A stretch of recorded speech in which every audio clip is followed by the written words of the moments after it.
हर हर महादेव, देवों के देव महादेव के चरण में प्रणाम करता हूँ। दुर्गा माँ के चरण में प्रणाम करता हूँ। सरस्वती माँ के चरण में प्रणाम करता हूँ। गणेश भगवान के चरण में प्रणाम करता हूँ।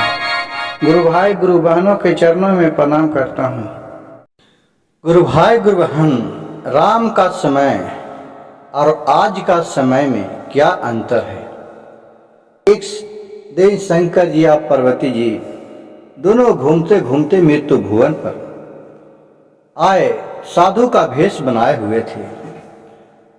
दोनों एक जगह बैठे हुए थे। वहां देख रहे हैं कि एक बड़ा भाई बहुत ही कष्ट में है और चिंता लग रहा है। उसको से साधु बाबा बुलाकर बोले कि हे बच्चे यहाँ आओ ना। आए तो साधु बाबा बोले उस आदमी से कि तुम्हें ये बताओ कि पहले का समय और आज का समय में क्या अंतर है। तो साधु बाबा के बात सुनकर वो किसान का लड़का बोला कि बाबा, पहले का समय था कि श्री रामचंद्र जब चले गए थे वनवास, पिता की आज्ञा और मां की आज्ञा मान करके, तो जो भरत और शत्रुघ्न थे उन्होंने उनका खरहान रखकर आओ राजगद्दी पर उनका राज चलाए, उनका सम्मान किए कि भाई के नहीं रहने पर भी हम उनका दुराचार नहीं करेंगे। लेकिन आज का जो समय है वो इस तरह है कि बड़ा भाई को उधर हटा दो और छोटे भाई मालिक बन रहा है। इस पर पार्वती जी ने बोले कि कोई उदाहरण आपके पास है तो दो। कहे कि ठीक है, मैं आज एक कहानी कहकर सुनाने जा रहा हूं। एक गांव में राम और रहीम दो किसान के लड़के थे। राम थे बड़े, रहीम था छोटा। बहुत ही उनके गरीबी के कारण थे, बहुत तंग आ गए थे। खाने पीने के लिए एक सांझ के खाते थे तो दूसरा सांझ सोचने पड़ता था। अब राम था, वो भी अपने क्या कहे किसी तरह के अपने पिताजी के साथ जब जोरदार हो गया, छोटा भी था तो भी कहूँ काम करने जाते थे तो दोनों काम कर कर के लाते थे। जब वो राम बहुत ही पिता को अच्छा लगता था कि नहीं, मेरा बड़ा लड़का बहुत अच्छा है। कुछ समय बीतते गया, समय परिवर्तन होते गया।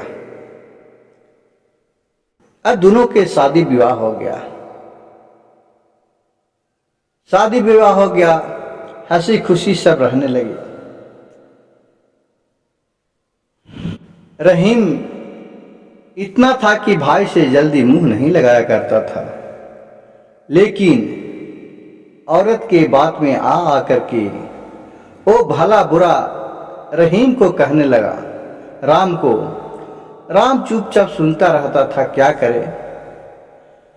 बात यहां तक बढ़ गया कि एक दिन उसका घर में पूजा था।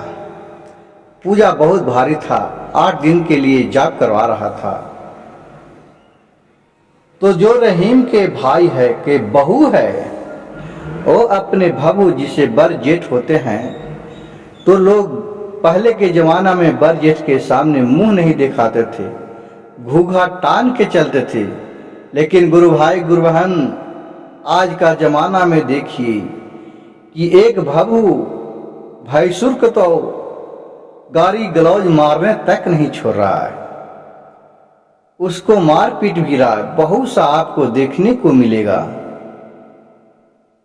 उसी तरह बेचारा वहां पूजा पाठ था, तो जो छोट भबू है वो बहुत सुबह सुबह उठ करके और अपने भैंसुर से जो बरजेठ होते हैं राम से कहने आए कि हे भैया, आजकल देखिए गुरु भाई गुरु बहन, हर घर में मोदी जी नल जल लैट्रिन का व्यवस्था करा दिए हैं, लेकिन लैट्रिन तो बनवा दिए हैं मोदी जी, लेकिन लैट्रिन साफ करने वाले वहां नौकर नहीं छोड़े हैं। आज करके जो देवरानी आते हैं वो तो महारानी बन के आते हैं। वो किस घर में किस तरह के पला है वो नहीं देखती है। वो कहाँ गया, लगता है कि पूरा अपने पति को जन्मे से लेकर के आज तक उन्होंने संस्कार दिया है, और उसी तरह उसका पति भी हो जाता है, अधिकांश देखने को मिलेगा। तभी इस तरह का विवाद होता है। नहीं तो जिस घर में औरत को मान और समान पति से नीचे है, उस औरत का, उस घर का इस कहानी नहीं है। जिस घर में औरत का सम्मान ज्यादा है, मर्द का सम्मान कम है, उसी घर की एक कहानी कहने जा रहा हूं। और राम थे, सोए हुए थे, सुबह का समय था, घर में 4 दिन के बाद पूजा होना था। तो भभू अपने बरजेठ से कह रही है जाके कि हे भैया, परिवार आने वाला है, आप लैट्रिन साफ कर दीजिए, लैट्रिन बहुत गंदा हो गया है सीट। देखिए गुरु भाई गुरु बहन, एक भभू होकर बरजेठ के आज्ञा चला रहा है, ऑर्डर दे रहा लैट्रिन साफ करने के लिए, कुछ भी नहीं तो खाने पीने के नहीं, लैट्रिन साफ करने के लिए दे रहा है गुरु भाई गुरु बहन। देखिए कितना अच्छा संस्कार आज के जमाने में है कि जिसका कोई वर्णन नहीं किया जा सकता।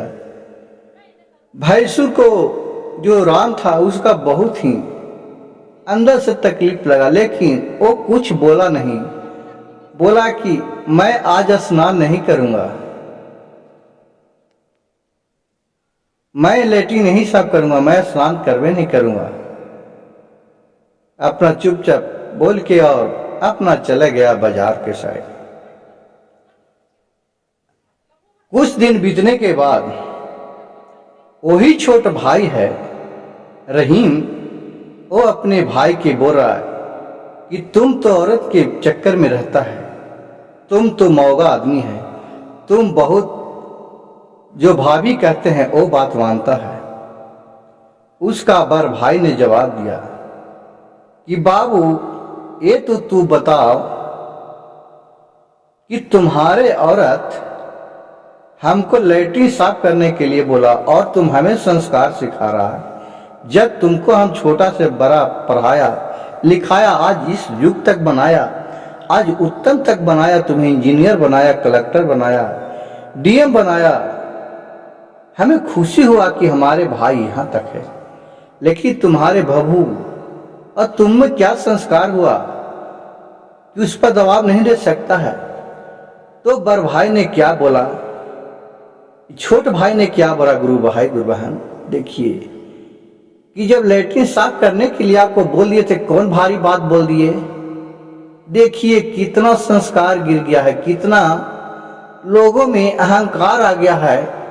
अपने पत्नी को एक बात नहीं बोल सकता है, एक दबाव नहीं दे सकता है, और बोल रहा है कि लैट्रिन साफ करने के लिए कह दिया था। क्या कह दिया?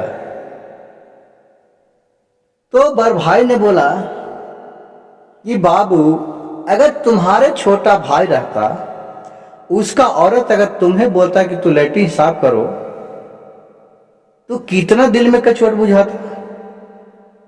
कितना मीठा वचन से बड़ भाई ने समझाया।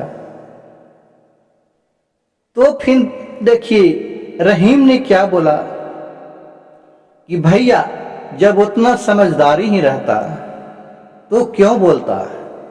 देखिए बाद में इस पॉइंट पर आया कि उतना समझदारी रहता था क्यों बोलता, लेकिन बाद में वो भाई पर कितना चढ़ गया कि बोल दिया तो क्या हुआ। आज करके जमाने में यही अंतर है कि पहले लोग बड़ भाई का पूजा करते थे, आज बड़ भाई को लोग कमियां के समान रखते हैं कि कमियां हमारे बन के रहे, क्योंकि तो कुछ कर नहीं पाता है। गुरु भाई गुरु बहन, अगर मेरी यह दर्द भरा कहानी अच्छा लगे और सामाजिक में अच्छे प्रस्ताव के लिए ये कहानी कह रहा हूं कि लोग इस बात पर अमल करें,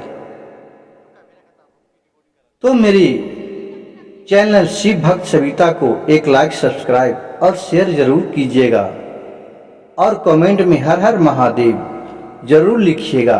तो पर भी भोलेनाथ के बड़े रहीम था राम, जो बोला हे प्रभु आप सबको सत्य बुद्धि दे, यही आपसे अर्जू मिनती है।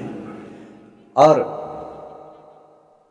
जो भी भोलेनाथ पर ध्यान रखते हैं उन्हें किसी बहाने न किसी बहाने भोलेनाथ सब कुछ पूरा कर देते हैं। हर हर महादेव, घर घर महादेव।